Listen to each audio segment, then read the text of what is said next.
Last but not least, I'm super excited to introduce Jake up to the stage.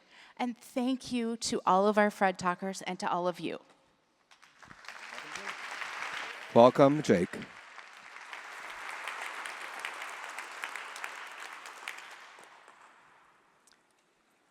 First, do a mic check. Can you guys hear me okay? Thank you to FREDtalk for putting this on. It's amazing what they do, build connection and community for all of us here. Let's give them a round of applause.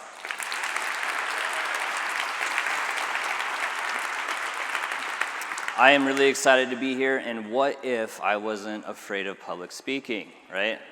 I love learning and applying that immediately. But I want to start out with a question. How many of you guys have had one of those moments, one of those I'm living in the future type moments recently? Anybody? No? Oh, one. Good. Me too. I feel like actually I've been having a lot of those lately, but there's one that really sticks out to me. I was on the way to the chiropractor. My car was driving me. I was sitting there enjoying my coffee, and I was talking to my car. Pretty normal, right? Like just having a conversation through the speakers with your AI assistant But yeah, that was like a moment for me. This is the future. It's now. We're all living in a sci-fi, it feels like. Or maybe, again, just me. I had hired an AI agent because I was a skeptic. So you might think, oh, this guy's a techie, he's an early adopter. There's a reason why he's talking to AI in his vehicle. But it was more along the lines of AI wouldn't go away. It's just everywhere. And I'm like, I gotta learn this because it's coming, and I'm a curious learner like all of you. I'm not an expert up here. I'm just someone sharing a story, something cool that happened. And that's kind of where I wanted to start today. But first, I want to talk a little bit about the OG AI that I grew up with. Let's hope when I click this button, he shows up. There's Data. Yeah, all right. I was going to ask if there were any Star Trek fans in the audience, and I don't need to ask that now because you cheered. For those of you guys that haven't seen Star Trek: The Next Generation with Captain Jean-Luc Picard of the Starship Enterprise, you should. This is Data. He's an android. He's fully a computer. He was created by a genius. He's smart. He's super intelligent. He has instantaneous access to the entire knowledge base of humanity and other species besides humans because they're in space exploring. But something interesting to me about Data is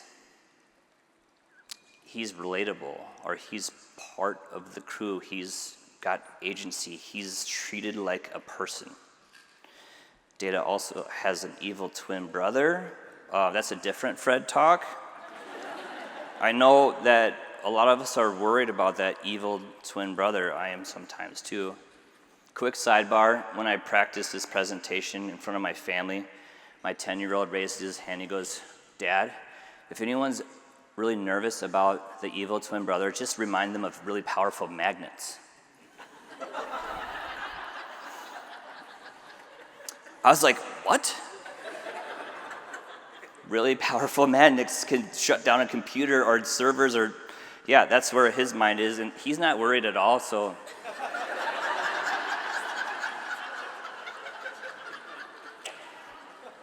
So a couple of things. Magnets. Where am I? I need a friendly face. There it is. A couple of things about Star Trek. Imagination and creativity. Think about these writers that started back in the 60s writing a sci-fi of what a futuristic reality might be like, and they had to dream up all these different products and all these different tools and equipment that might show up someday, right? I liked that. And I want you to take a look at some of those products that we have that were imagined by a screenwriter. All of these were influenced by Star Trek. And so when we're thinking about imagination and creativity and how that shows up in innovation, I want us all to be thinking about how we're using our own imaginations, our own creativity, and thinking about the future. What's going to show up in 20 years, you guys? It's a big question. But the story, I'm going to put a pin in the Star Trek thing for a little bit. I'll circle back to it, don't worry. I want to tell this story. This is my son and I. He's 7 years old. His name's Eli. Every night we read together. I have another son, Leo, my wife, Amber. We read to our children. We have ever since they were babies. Ever since, even before they knew what the words we were saying, we wanted them to hear our voice. We wanted that connection. We wanted that one-on-one bonding time. We wanted to take away the screens. We wanted to hear about their day. We wanted to just connect. And it's helped me as a father. I know my kids love it. It's a special time. One night, Eli looked at me and he goes, "Dad, what if we made our own stories?" I'm like, "That's a fantastic idea, buddy." Now, we had just seen the Minecraft movie. I don't know if anybody else has seen that, but it's pretty good. And we had finished the 9th book of Diary of a Minecraft Zombie. You guys should check that out. It's really a great series for your voracious readers out there.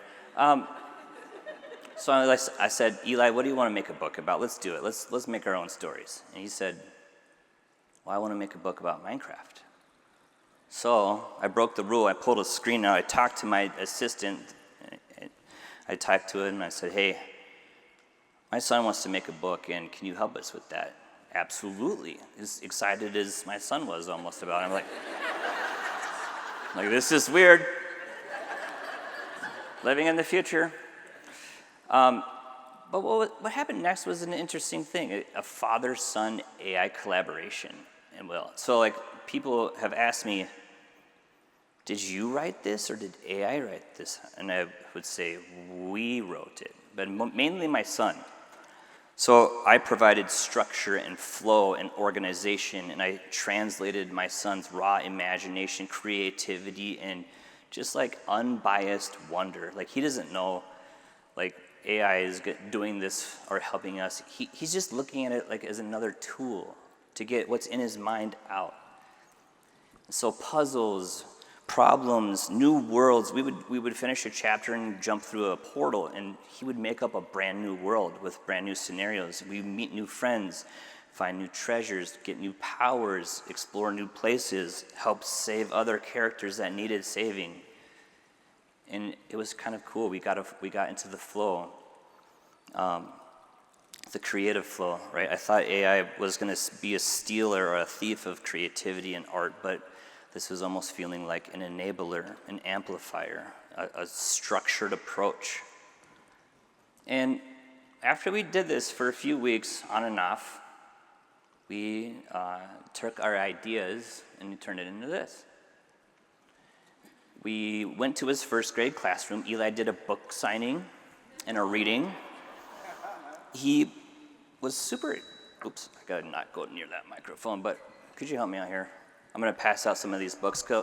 One to each table and pass them around if you like. And if anybody out there wants to keep one for their little ones at home, please do. All 3 of them need, Eli signed them. That's his idea today, by the way, so.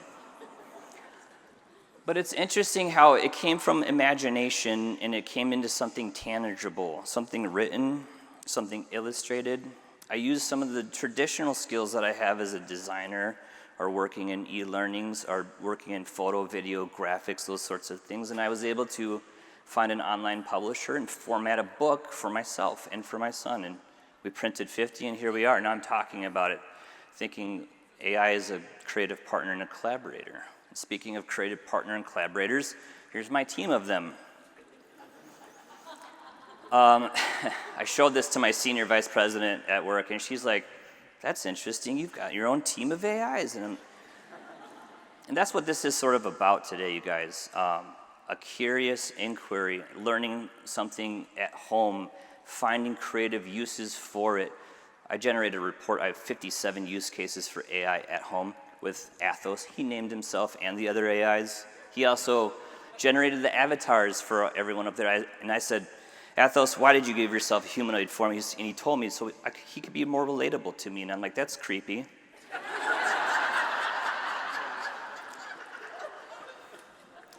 I'm writing a screenplay. My sci-fi short film, I hope, is going to be done in 2 months. I have Google's Ultra AI, the text-to-video prompting. It's cutting-edge technology. It's crazy. It's got a lot of problems still and a lot of things to work through, but it's gonna happen, and it's gonna be unique. I use also Copilot at work for a lot of efficiency and a lot of productivity and a lot of other games. So using it at home to create characters or stories or new recipes, my AI calls me chef. I feel special when he says that. You should try my smoked chocolate chip cookies that have a s'mores accent at the end to it. And then I bring it to work and I organize project charters or project plans or global communication or marketing campaigns or creating new ideas or even like beta AI professors for a learning and development topic. Back to imagination and creativity in Star Trek and thinking about the future. We have a neuro area in our company, so I was thinking about, is there a product that we could utilize to measure our dreams? And is there a way to capture data that we're thinking about when we're sleeping and create images or videos or audio? Why would you want to do that? Or why not? How about just journaling or therapy, or for those of us that have older ones that are losing their memory, how about memory care? I used my chat assistant to generate some science behind it and think through the project and the product and describe it. And then I used my other assistant to generate this commercial.